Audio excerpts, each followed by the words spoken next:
আসসালামু আলাইকুম। আশা করছি দূরে এবং কাছে যে যেখানেই আছেন ভালো আছেন, সুস্থ আছেন। আলহামদুলিল্লাহ আমরা বেশ ভালো আছি। তো নতুন আরও একটি ভিডিও নিয়ে আসলাম আপনাদের মাঝে। আশা করছি শুরু থেকে শেষ পর্যন্ত দেখলে ভালো লাগবে। আর যদি ভালো লাগে লাইক, কমেন্ট, শেয়ার করে দিবেন, সেই সাথে সাবস্ক্রাইব করে আমার পাশে থাকবেন। বেশ অনেক দিনকার কিছু আটা ছিল, সেগুলো একটু চেলে নিলাম। আটাগুলোর ভিতরে যদি পোকা হয়ে থাকে তাহলে চালন দিয়ে চেলে নিলাম, সেই কারণে। যাই হোক, এখানে আরও গতকালকে এক প্যাকেট আটা এনেছে, তো আটা প্যাকেট আমি একটু কেটে বালতিতে ঢেলে নিব আর কিছুটা আটা এখান থেকে নিয়ে নিব।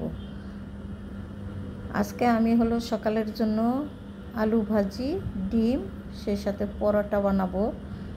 তো এখানে ঠান্ডা পানি দিয়ে লবণ আর হালকা একটু তেল দিয়ে আমি আটাটা মেখে রেখে দেব। তারপরে আমি পরোটা তৈরি করব। 5-10 মিনিট রেখে দিলে পরোটা তৈরি করতে অনেক সহজ হয় আসলে।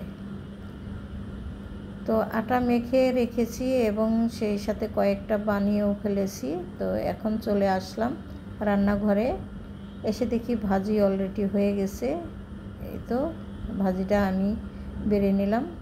আমি এখন এক এক করে পরোটাগুলো ভেজে নেব। আজকের সকালের নাস্তাটা আমাদের কাছে ভালো লেগেছে, কারণ বেশ অনেক দিন পরে কিন্তু এই ধরনের নাস্তা করলাম। কারণ রোজার ভিতরে তো আর আমরা নাস্তা তৈরি করিনি আর এইভাবে খাওয়াও হয়নি। তো অনেক দিন পর পরোটা এবং আলু ভাজি খেতে পেরে ভীষণ ভালো লাগলো। যাই হোক, সবারই মোটামুটি পছন্দ হয়েছে আজকের নাস্তাটা। তো এখানে আমি পরোটা অল্প তেল দিয়েই ভেজে নিব, কারণ বেশি তেল দিলে আবার আমার ছেলেরা একেবারেই পছন্দ করে না।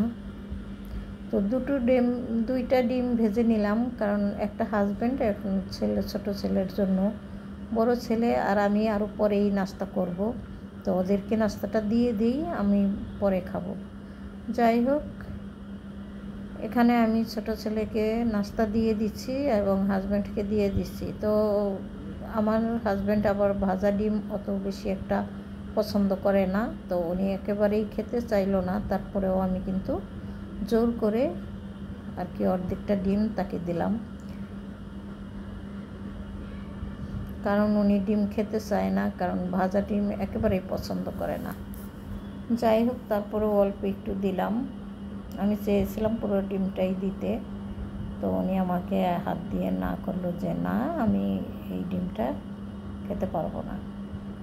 তো নাস্তা সম্পূর্ণ করে তারপরে চলে আসলাম। গতকালকে যে কিছু কাপড় চোপড় ধুয়ে রেখেছিলাম সেগুলো বারান্দা থেকে এনে আমি আসলে খাটের উপরে রেখে দিয়েছিলাম।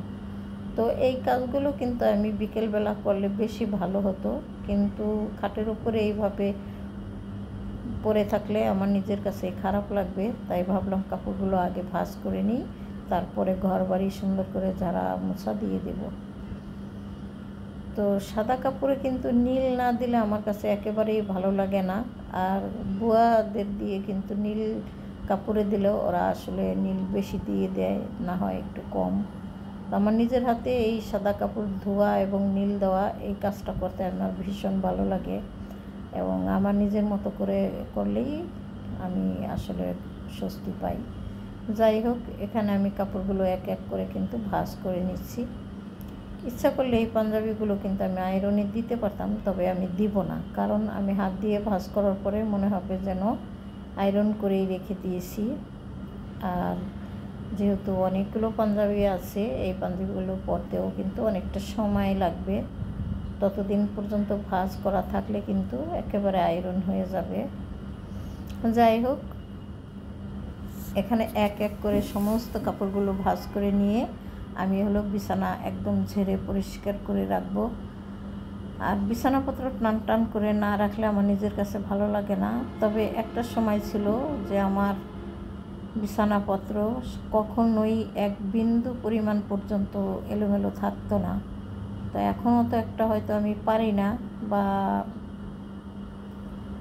সময়ের সাথে সব কিছুই হয়তো বা একটু এলোমেলো হয়ে যায়, জানি না। সুকেশটা একটুখানি ঝাড়া দিয়ে দিলাম, কারণ বাতাসের সাথে কিন্তু ধুলা এসে পড়েছে। আর আগের দিন কিন্তু বিকেলবেলা ঝড় বৃষ্টি হয়েছিল, সে কারণে বাসার ভিতরে অনেক ধুলা এসেছে। আর আগের দিন বৃষ্টি হলে পরের দিন কিন্তু সম্পূর্ণ ফার্নিচার না মোছামাছি করলে আর কোনো উপায় নেই, এবং নিজের কাছেও খারাপ লাগে এবং ধুলাবালি পড়েই থাকে। তো সমস্ত ফার্নিচারগুলো কিন্তু আমি এক এক করে মুছে নিলাম, তারপরে আমি রান্না করতে চলে আসলাম। তো আগেই কিন্তু আমি এখানে ডাল বসিয়ে দিয়েছিলাম, আর এনেছিল গতকালকে পাট শাকগুলো রাতের বেলায় বেছে পরিষ্কার করে রেখেছিলাম। এখন শুধু ধুয়ে তারপরে রান্না করতে নিয়ে আসলাম। তো কাঁচামরিচ, রসুন আর পেঁয়াজ দিয়ে পাট শাকটা আগে সেদ্ধ করে নিব, তারপরে আমি শুকনো মরিচ দিয়ে বাগার দিয়ে দিব। আমডাল রান্না করব, সে কারণে আমরা ডালটা একটু গোটা দিয়ে নিলাম, যেহেতু পাতলা ডাল গোটা না দিলে কিন্তু গলে না। গোটা দেওয়ার পরেই আমি আম দিয়ে দিলাম, যাতে করে আমগুলো আস্ত থাকে। তো এক এক করে দুপুরের রান্নাও পুরোপুরি শেষ করব, তারপরে আরও কিছু কাজ আছে, সেগুলো করে আমি গোসল করব, নামাজ পড়ব, তারপরেই আমি খাবার খাবো।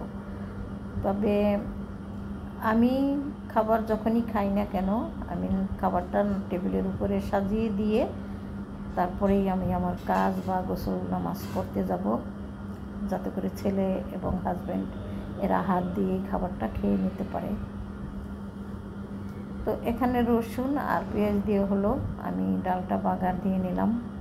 আমরা মাঝে মধ্যে এখানে জিরা ফোড়নও দিয়ে থাকি, তবে আমি সবসময় জিরা ফোড়নটা দিই না, কারণ জিরা ফোড়ন ডালের ভিতরে আমাদের কাছে পার্সোনালি অত বেশি একটা ভালো লাগে না। যাই হোক, রান্না করার সময় কিছুটা প্লেট বাটি এখানে জমে গেছিলো, রান্নার পাশাপাশি সেগুলো একটু ধুয়ে পরিষ্কার করে নিলাম, এতে করে সময় একটু বেঁচে গেল। তা না হলে তো রান্না করতাম আর বসে থাকতাম, তাই ভাবলাম এগুলো একটু ধুয়ে পরিষ্কার করে নিই। আর এই সমস্ত কাজগুলি করতে কিন্তু আমার নিজের কাছে খারাপ লাগে না, তবে সময়ে তো চলেই যায়, তো সেই কারণে আর কি একটু বিরক্ত হই মাঝে মধ্যে, যে এত কিছু একা হাতে করতে গেলে কিন্তু সময়ের সাথে পারা যায় না।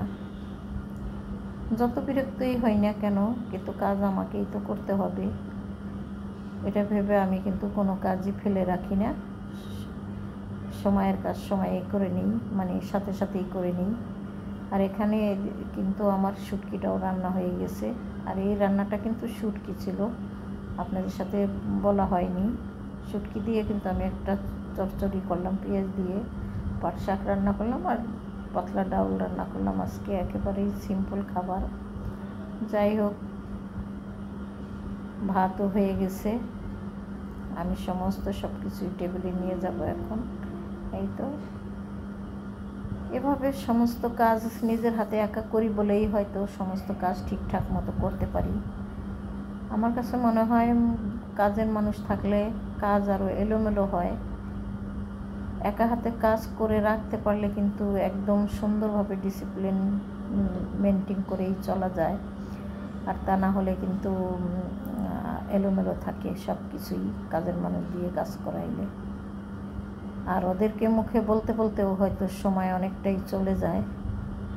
বিকেলবেলা ভাবছিলাম একটু সেমাই রান্না করব, তো তারই আগে কিন্তু ছেলে দেখি আবার কিছু মিষ্টি নিয়ে চলে আসছে, তাই আর নাস্তা তৈরি করলাম না, ঝামেলা থেকে একটু এড়িয়ে গেলাম। এখানে মিষ্টি এবং 2-3 রকমের লাড্ডু এনেছে।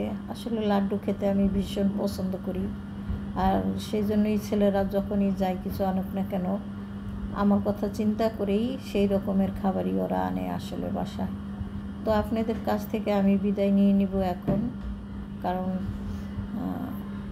মোটামুটি ভিডিওর শেষ পর্যায়ে চলে আসছি। দেখেন কেমন হলো। আসলে ছেলেরা সব সময় কিছু না কিছু হাতে করে নিয়ে আসে, ওইভাবে আপনাদের সাথে আর শেয়ার করা হয় না। তো একটুখানি মিষ্টি আমি খাবো, কারণ মিষ্টি খাওয়া আমার একেবারেই নিষেধ, তারপরেও কিন্তু আমি মিষ্টি পছন্দ করি বলে ছেলেরা নিয়ে আসে। তো কেমন হলো আজকের ভিডিও সবাই কমেন্টস করে জানাবেন। সবাই ভালো থাকেন, সুস্থ থাকেন। আল্লাহ হাফেজ। আসসালামু আলাইকুম।